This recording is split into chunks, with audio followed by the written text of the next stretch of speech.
Hey, DNA. I'm Kate Wilson, the host of All Access DNA.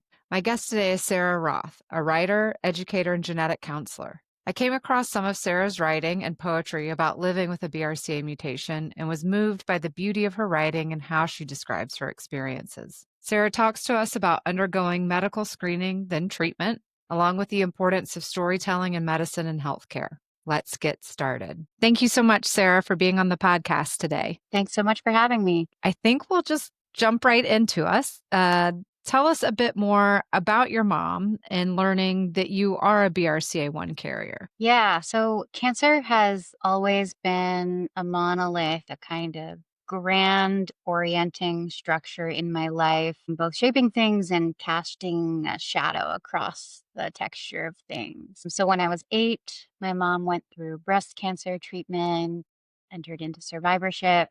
And then when I was in my early 20s, she went through ovarian cancer treatment, as well as a series of increasingly experimental clinical trials, and then ultimately end of life care. It was during that time that I decided to go through with genetic testing. I got my BRCA1 diagnosis. And this is just so often the story for folks.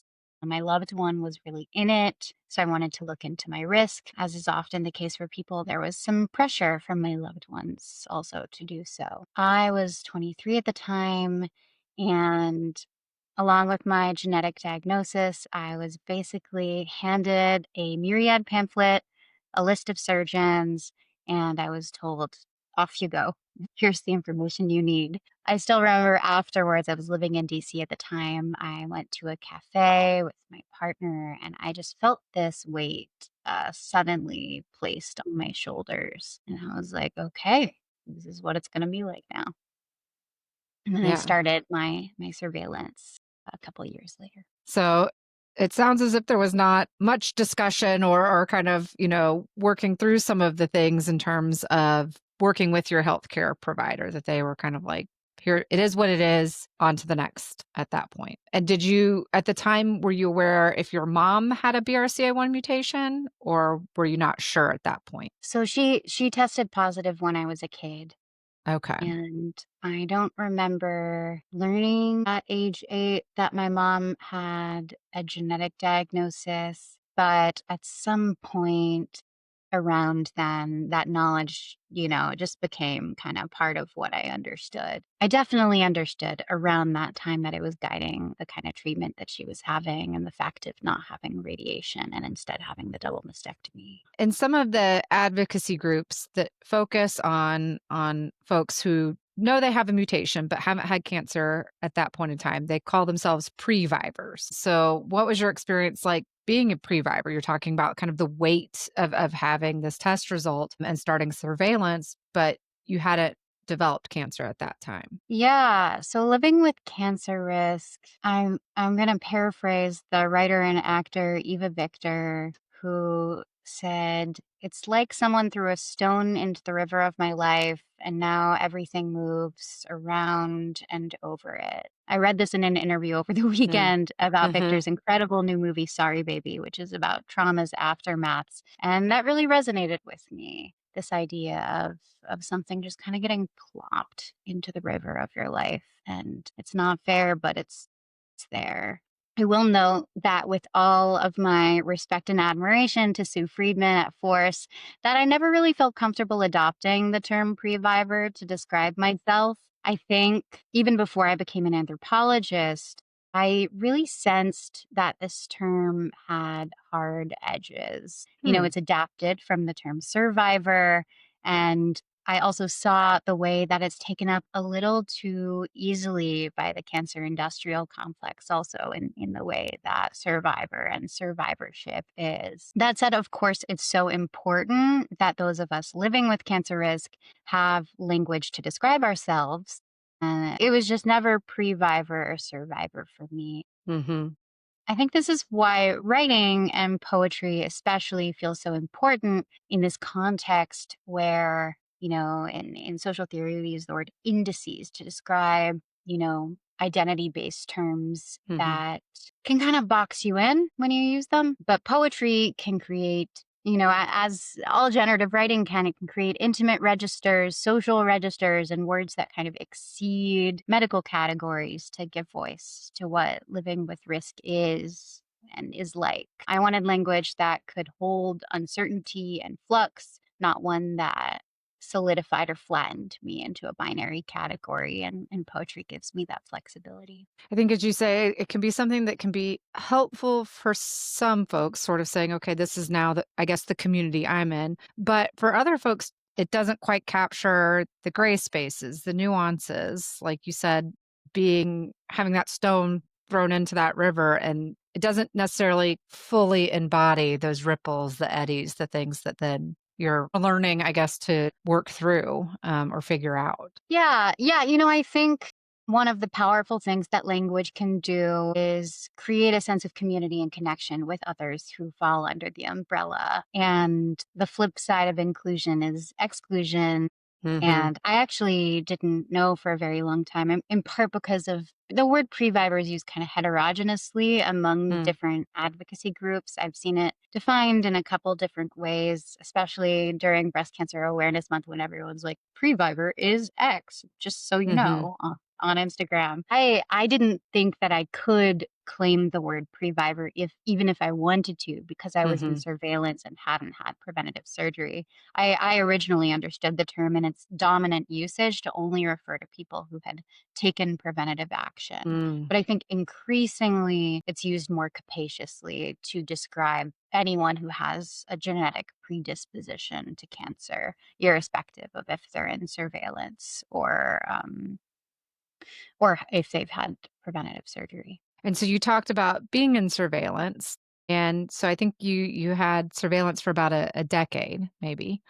And then you were diagnosed with breast cancer. So can you tell us what that was like going from somebody who is at risk to somebody now having a diagnosis? Definitely. So, like I mentioned earlier, the stone was kind of already thrown into the river with my BRCA diagnosis. Like, cancer already organized things and cast a shadow over my kinship relations, my life's work, my grief work. It was already oriented around my cancer risk. The difference was just that suddenly risk became this very concrete thing that I needed to take action around urgently. So after, yeah, about a decade of active waiting, I very quickly stepped into making the plan to have what I had thought was going to be a preventative mastectomy.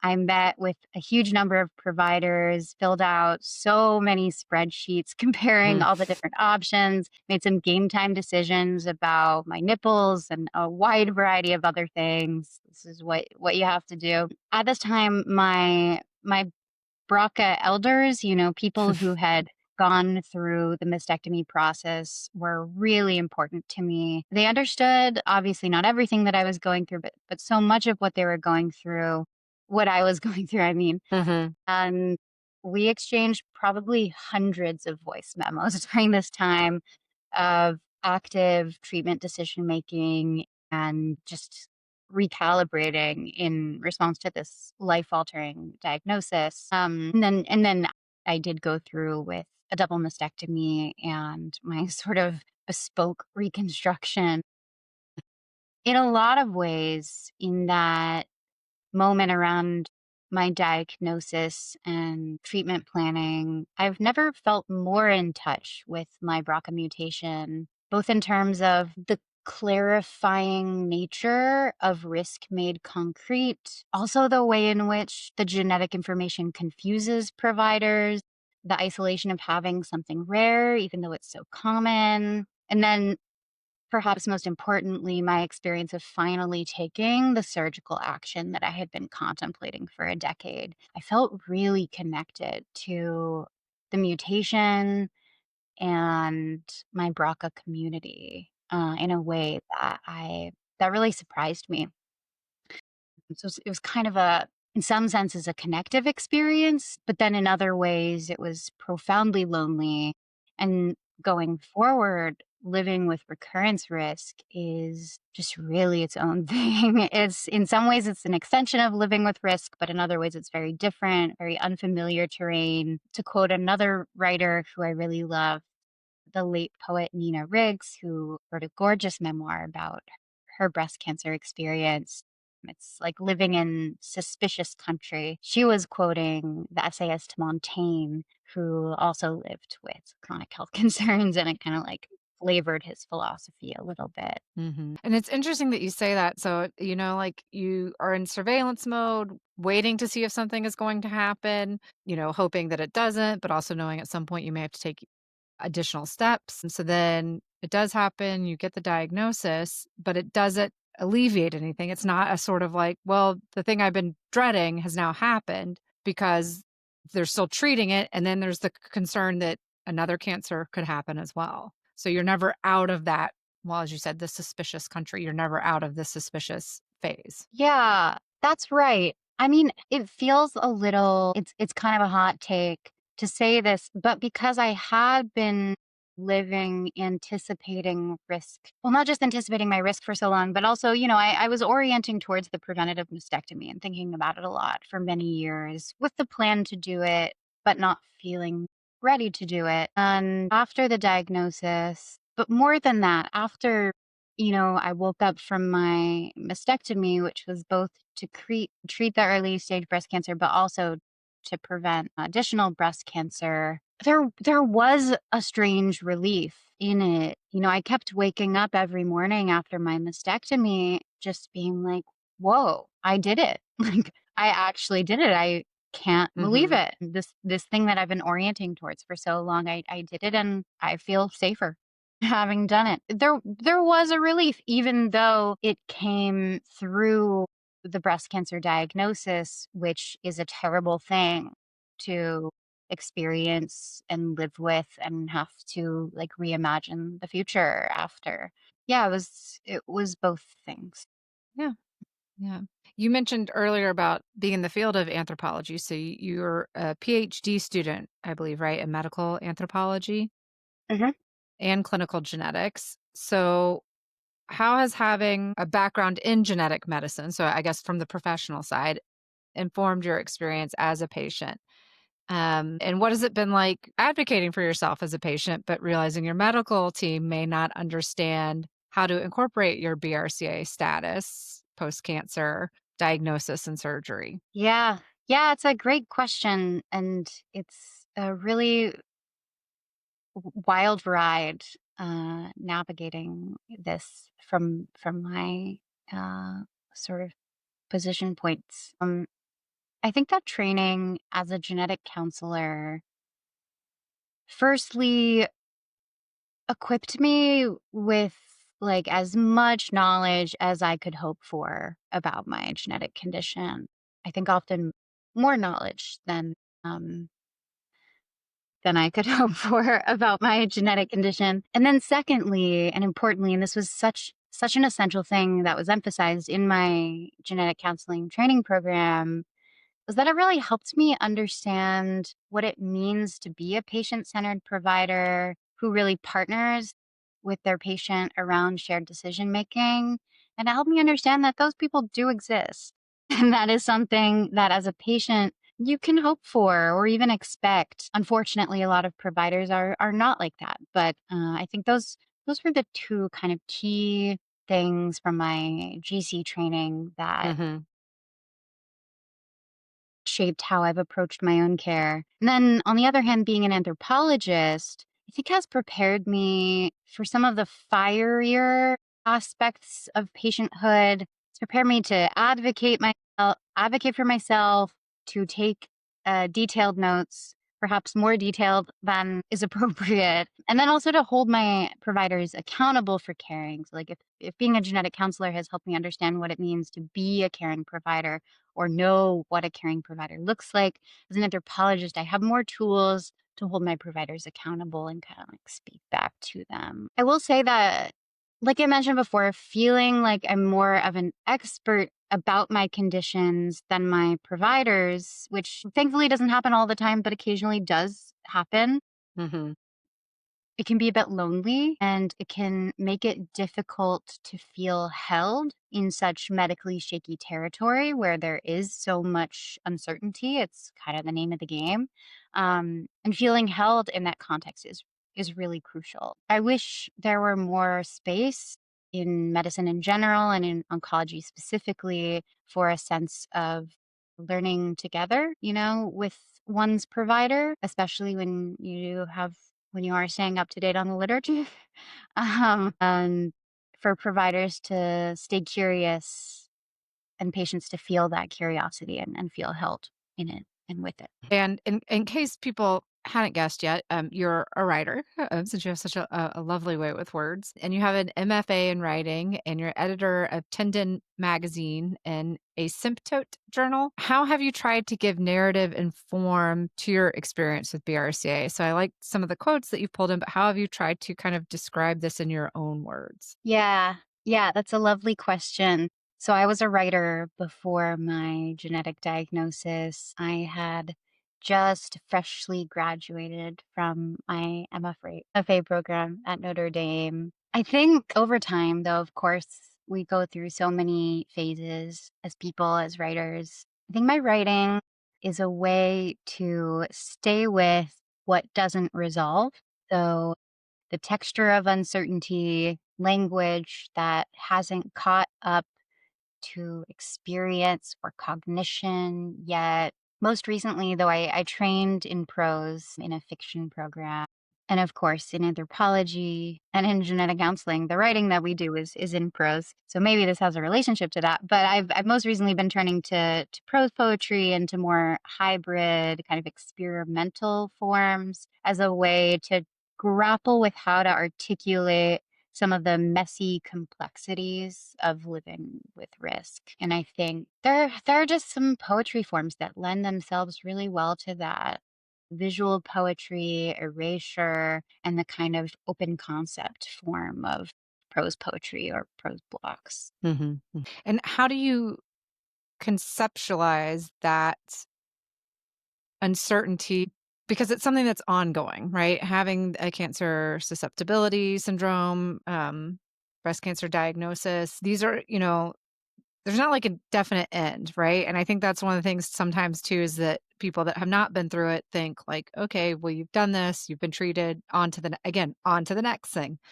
So how do you really give voice to an unfolding event? Yeah. Let me compose myself for this question. So I think in the case of cancer susceptibility, as in genetic and genomic medicine on the whole, diagnostic information opens up uncertainty just as at the same time it provides clarity or personalization through, say, targeted therapeutic options that result from a particular kind of genetic diagnosis or tumor sequencing data. I have some cancer specific thoughts, but I'm going to circle back after my conceptualization.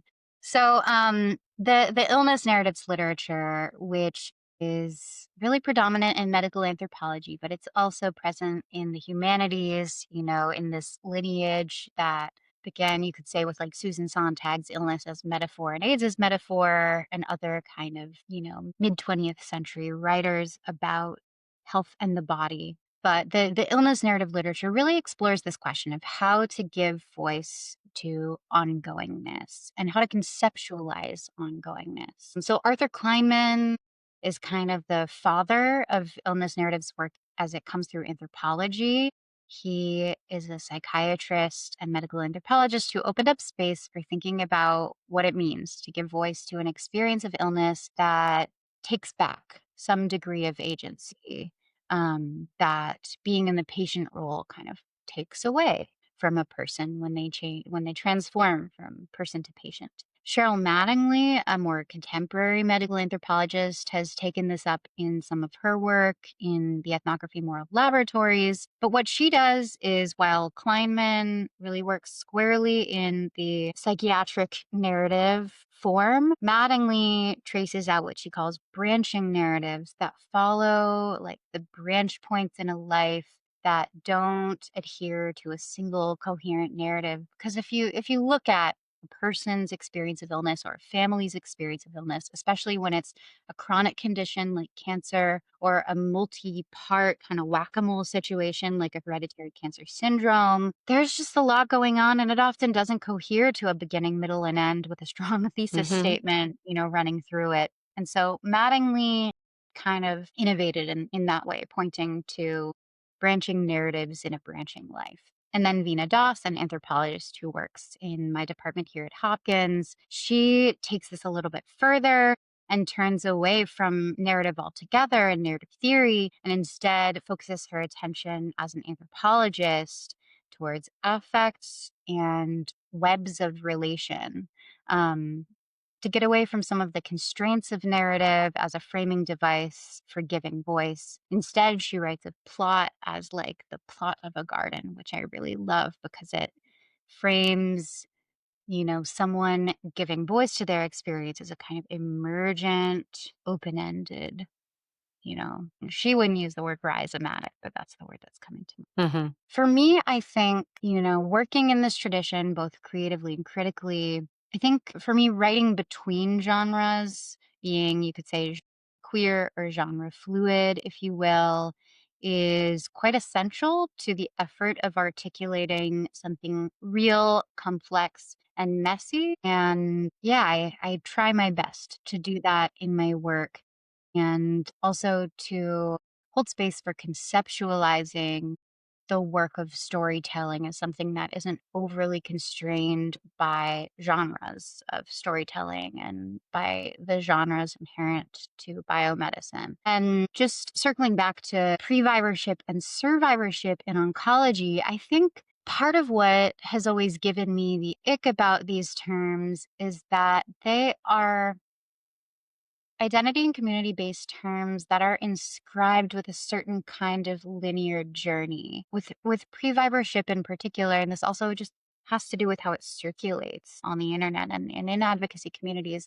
People often say, I got my genetic diagnosis, I had my surgery, now I'm a previvor and I'm like never looking back, I've tackled my risk. And while there is absolutely like bravery and truth in that. In the case of HBOC, there are just always going to be those lingering pancreatic cancer and other risks for which there is a little bit of screening and not a lot that you can do at this point about Right. them.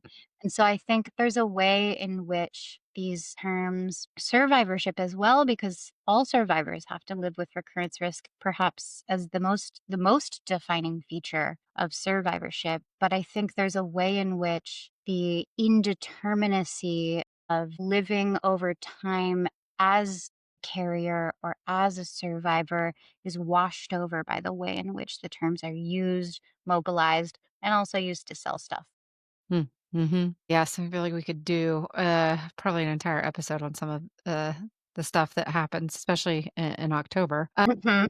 I find that, really interesting that you talk about the different ways to do storytelling, the different ways to talk about narratives, because we do know that storytelling can be extremely powerful, especially in the medical or health community when you're trying to put a person to a condition or a cause. And I think it's interesting that you talk about kind of being genre fluid, because I think in some of your writing that's what comes across to me is it seems very authentic, which as it should, it's your story, but it just conveys almost like a sense of emotion, a sense of feeling, not so much, X happened, then Y was encountered, Z is how we handled it type of storytelling. Mhm. And I'm wondering too if you can tell us a bit more about your manuscript. It's called Inheritances, and you wrote it as a chapbook. So if you can tell us more about why you chose that form to tell that part of your story. Definitely. So for a little bit of context, and I'll also give it a shout out if anyone wants to Hmm. pre-order it. Inheritance tells the story of my family's history of cancer through hybrid form prose blocks, visual poetry, as well as erasure, which means taking one thing that I've written and erasing part of it to then tell another story. In terms of the content, it documents my mom's cancer diagnoses and my own genetic diagnosis and my sister's also genetic testing experience, really through the weave of our relationships. It ends with my mom's doctor's decision to end her latest experimental treatment and with the experience after the fact of carrying forward grief after just such a complex loss that was sustained over time. So I like the chapbook, which for anyone who's not familiar with chapbooks, it just means a small book with a shorter than standard number of pages. But it's predominantly a form that is taken up by independent or indie presses. So, big five publishing houses don't publish chapbooks, but indie presses do. I like it because it's an open form, it's a small book with an open form, and you can really get creative with what lies within its pages. So, this was a project that looked to document ongoingness and indeterminacy through hybrid form writing. And so it just kind of felt like the right formal fit. For years, I was trying to push it into a full length memoir, and maybe one day that will still happen. But I was at a writing residency this summer, sitting with this document that Inheritances was living in. And it just kind of hit me that maybe it's done and that it could exist in its current petite hybrid form. And I didn't need to keep trying to make it something that it's not. So, a neat, tidy, creative nonfiction narrative for a standard length memoir. And yeah, the rest is history. No, the rest isn't history. But I'm publishing Inheritances with an indie press this winter, and maybe we can put information about that in the Yeah, I'll put caption. some in the show notes, but that's congratulations, that's very exciting that it'll be coming out. And I think again, I think it speaks to this kind of thread that we're pulling through, which is that, having a genetic mutation that, like predisposes you to certain things, having a diagnosis. None of these are things that are neat, tidy, formulaic, right? They're all very different personal experiences. So I think it helps to read writing like yours that doesn't follow that traditional type of storytelling narrative, because I think sometimes maybe that's also why it makes it feel very, very, very real, because when anyone's going through something challenging, rarely do we have our wits about us and describe it as sort of like the omniscient narrator. Right. Thank you. I really appreciate that. That realness, messy feeling driven realness is what I'm going for in my writing. Well, and then in some of your writing, I know you've talked about like caregiving, anticipatory grief, talking about, your experience with your mother. Why is that important for you to share as well? So talking about being the person that is providing the care to someone. Right. So I think one of the things that I'm drawn to as a reader and a writer is what I would call choreographies of connection and disconnection. So, the way in which, like magnets, we are always, drawing closer together and pulling apart. Nowhere is this kind of choreography clearer, juicier, weirder than in the intensities of care work and caregiving. I think also there's a tension or a pressure on that work when you're caregiving while trying to do something as intense as graduate work or really any kind of work. Because with that pressure, the push and pull is quite painful. And I think those dynamics are just an important part of my story to tell. And so too is anticipatory grief. I think, and this is one of the hills that I will hopefully not die on, but take a stand on, is that I think that grief work is a really central part of living with a genetic condition, also of caring for genetic conditions as a genetic counselor. There's the loss of a particular person, so say the loss of my mom and the grief work that comes along with that.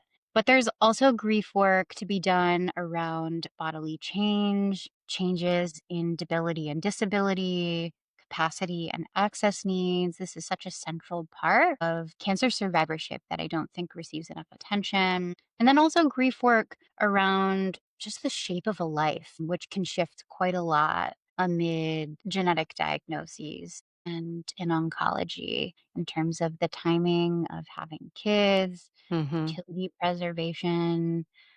All of this stuff just becomes really complex when you're navigating, kind of overlaid upon and in friction with each other. And Right. there's grief that comes along with that. Right. I think that's important to call out, and I like how you framed it as the shape of life because it, like you said, it's then brings up a lot of different questions, different decisions, different thoughts, things that are happening right on top of each other in terms of that. We mentioned earlier that you're getting your PhD, so you're working on your dissertation, and so I was hoping that you could tell us a little bit more about what you're working on there. Yeah, totally. I would hope that too. No, I'm just kidding. So my dissertation really picks up where inheritances leaves off. It's titled Hope on Trial, Hair Loss and Accompaniment in Precision Medicine. And it looks at how grief and hope intertwine at the frontiers of precision medicine.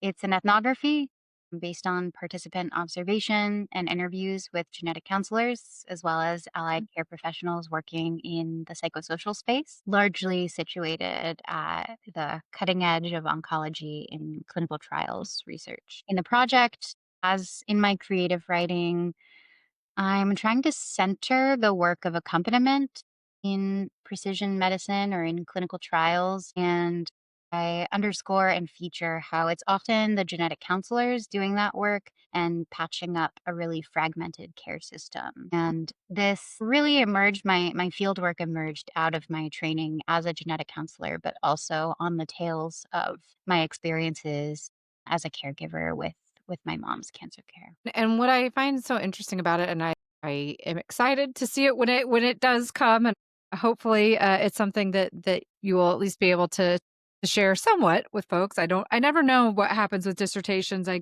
gather that parts of them get published, but not necessarily a whole text necessarily. But this thought of precision medicine in terms of, precision medicine, we talk a lot about personalized risk and tailoring the management or treatment right to the genetic change. But there's this whole other piece of personalization and tailoring that has nothing to do with the genetic change or the medicine. It's the holistic care, right, that we're giving somebody. And how do we personalize that care as well?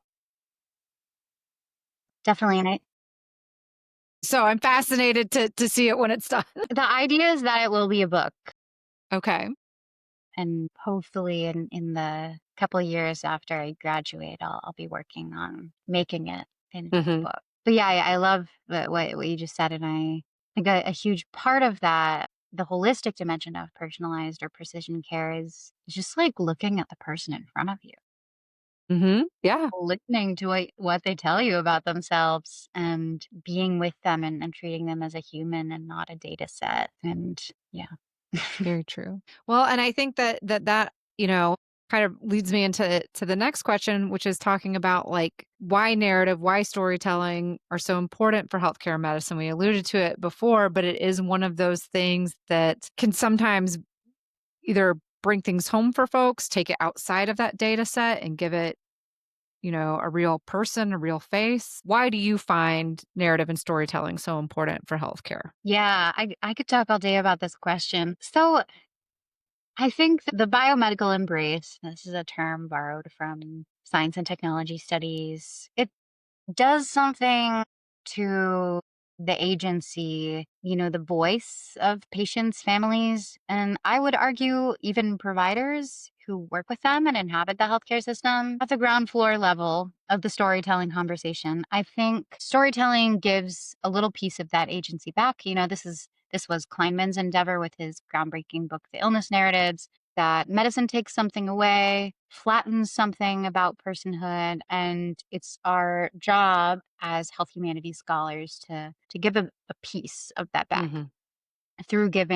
by giving patients in particular a platform for telling their stories. At the same time, so let's say like the second floor of the storytelling building, medicine and healthcare does in fact ask patients as well as providers to deliver their stories over and over again. In today's medicine, they really do that, but the genre of the storytelling is incredibly constrained. So for patients, what's your name and birth? What's your address? What's your pain level today? What are your symptoms? What are your side effects? Those first three questions, I've started getting so angry when people ask me them over and over again because it's like, Mhm. you know my name and date of birth. Yeah. You know I know it. I saw you here last week. There are those questions for patients. For providers, what's your case conceptualization? Or as we learned in my GC training program, what's your SOAP or subjective objective analysis and plan? I think uncoupling these prefabricated forms and instead letting the particularities of a person's life and relations to give voice both to the content and to the form that that content takes, it is a way of recasting the effect of these power structures on illness experience, risk, and care itself in the ways that providers are showing up to conceptualize, understand, and relate with their patients in the room. I think, you could say that stories reintroduce the pulse into the clinical case. Like they remind us that behind every piece of data, there is someone's life that data is a part of. Yeah, and I wonder, as I'm listening to you, like it's almost like having an elevator pitch, right? As you go in to just try to get it as succinct as you can, because I know like when I've worked with I have older parents, some of whom have chronic conditions, and you're just trying to get through it, but it also makes it detached. It makes you as a patient seem distant from that and not necessarily conveying a lot of the things that are going on. It just kind of seems kind of it can be reductive almost in a way. Sarah, I know we've chatted about quite a bit of different things throughout our conversation, but if there's one thing that you want the listeners to take away from the conversation, what is it that you hope they take away? I think if there's one thing I'd like listeners to take away is that genetic inheritance is about far more than what runs through the blood. It's about what we carry forward, hair, language, little rituals that help us live with and cope with uncertainty. And that living with a genetic condition means living with a kind of open endedness. There isn't a clean before and after, though there might be little befores and afters. Just this ongoing process of making meaning and of finding forms for what's still unfolding. For me, poetry has been a way to stay with that unfolding, and the poem I'll transition into reading now, No Evidence of Disease, moves through the textures of clinical space, the beeping, the metal, the body turned into image, and tries to find within all of the machinery a trace of tenderness. Thank you for sharing this reading. So I will let you take it away. No evidence of disease. Face down, it's out. There's an intimacy to how the radiologist probes my suspicious finding with needles, vacuum, pincers, tools to make medical knowledge of the body. All the soft parts of me moving through this hollow white tube. Patient declines claustrophobia. The sounds of the machine all around me turn up, shell out, mechanical and abrupt. Patient has been informed of potential risks, like the indignity of a Spotify ad, the ultimate car wash experience, through which I hear the radiologist teaching the technicians a lesson, their first biopsy. The techs are eager students, but nervous, their fingers fumbling over me. Meanwhile, at the breast, a needle delivers. The poetry of local anesthetic. Patient has trouble staying still. I hold my breath as the breast transforms from tissue to specimen. As it leaves the body in the vessel of the surgical tool, differential diagnosis. Flesh replaced by metal fragment. Patient has extremely dense breasts, draped in antiseptic wind, as if through a tunnel. The magnet grinds on, searching inside me in the glow of images for what might be or become. Thank you so much, Sarah, for sharing that with us. And thank you for being on the show today and for talking us through this and for your way with words. So just very much enjoyed the conversation. Thanks so much. Thanks so much for having me. For more information about this episode, visit allaccessdna.podbean.com, where you can also stream all the episodes of the show. Any inquiries on the podcast can be sent to allaccessdna@gmail.com. Please rate and review the podcast on Apple, Spotify, YouTube, or wherever you listen.